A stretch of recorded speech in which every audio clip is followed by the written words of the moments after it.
ঢাকার বুকে দাঁড়িয়ে আছে এক প্রাচীনতম ইসলামী স্থাপত্য বিনোদ বিবি মসজিদ। প্রায় ৬ শতাব্দী ধরে দাঁড়িয়ে থাকা এই মসজিদ শুধু একটি ইবাদতের স্থান নয়, বরং ঢাকার ইতিহাসের নীরব সাক্ষী।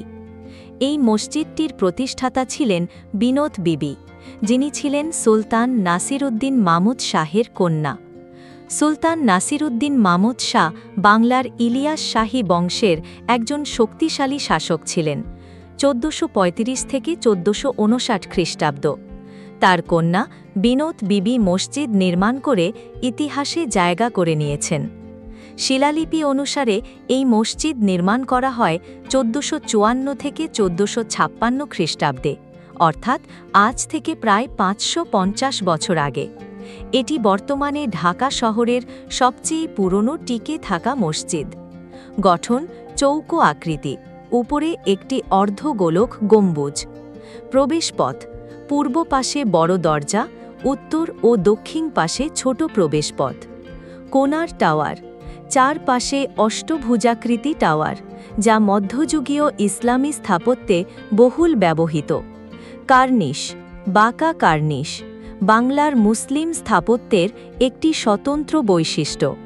অলঙ্করণ: বাইরের দিকটা সাধারণ হলেও ভেতরে মিহরাবে সূক্ষ্ম অলঙ্কার খোদাই করা আছে। এই মসজিদটি শুধু ইবাদতের স্থান নয়, প্রায় ৬০০ বছর আগে স্থানীয় মানুষদের জন্য নামাজ আদায়ের জায়গা ছিল এটি। ইতিহাসবিদরা মনে করেন, নারীর উদ্যোগে নির্মিত এই মসজিদ মধ্যযুগীয় বাংলায় সমাজে নারীর ভূমিকার এক উজ্জ্বল নিদর্শন। বিনোদ বিবি মসজিদ ঢাকার ইতিহাসের অন্যতম ভিত্তি। আজ আমরা পুরান ঢাকার সরু গলি ঘুরে যখন এই মসজিদ দেখি, তখন বুঝতে পারি ঢাকা শহরের প্রাচীন মুসলিম বসতির স্মৃতি এখনও টিকে আছে। এটি শুধু ধর্মীয় স্মারক নয়, বরং ঢাকার নগরায়নের প্রাথমিক সাক্ষী। শতাব্দীর পর শতাব্দী ব্যবহারের ফলে মসজিদের মূল কাঠামো কিছুটা পরিবর্তিত হয়েছে, তবে এখনও এখানে প্রতিদিন মুসল্লিরা নামাজ আদায় করেন। সংরক্ষণের অভাবে মসজিদটি ঝুঁকির মুখে আছে।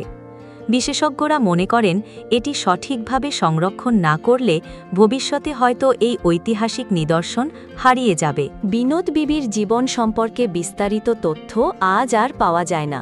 তার জন্ম, মৃত্যু কিংবা ব্যক্তিগত জীবনের অনেক দিকই ইতিহাসের অন্ধকারে ঢাকা। তবে তার নামে নির্মিত এই মসজিদই আজ তাকে অমর করে রেখেছে। বিনোদ বিবি মসজিদ ঢাকার প্রাণকেন্দ্রে দাঁড়িয়ে আছে ইতিহাসের এক জ্যান্ত দলিল হয়ে। নারী নির্মাতা হিসেবে বিনোদ বিবির নাম ইতিহাসে স্বর্ণাক্ষরে লেখা থাকবে। আর এই মসজিদ আমাদের মনে করিয়ে দেয়, ঐতিহ্য সংরক্ষণ মানেই নিজেদের পরিচয় রক্ষা করা। আপনারা যদি পুরান ঢাকা যান, একবার হলেও এই মসজিদ দেখতে ভুলবেন না। তো বন্ধুগণ, আজকের ভিডিওটি কেমন লাগলো অবশ্যই কমেন্ট করে জানাবেন। সেই সাথে এমন ভিডিও পেতে হলে আমাদের চ্যানেলটি অবশ্যই সাবস্ক্রাইব করে রাখবেন।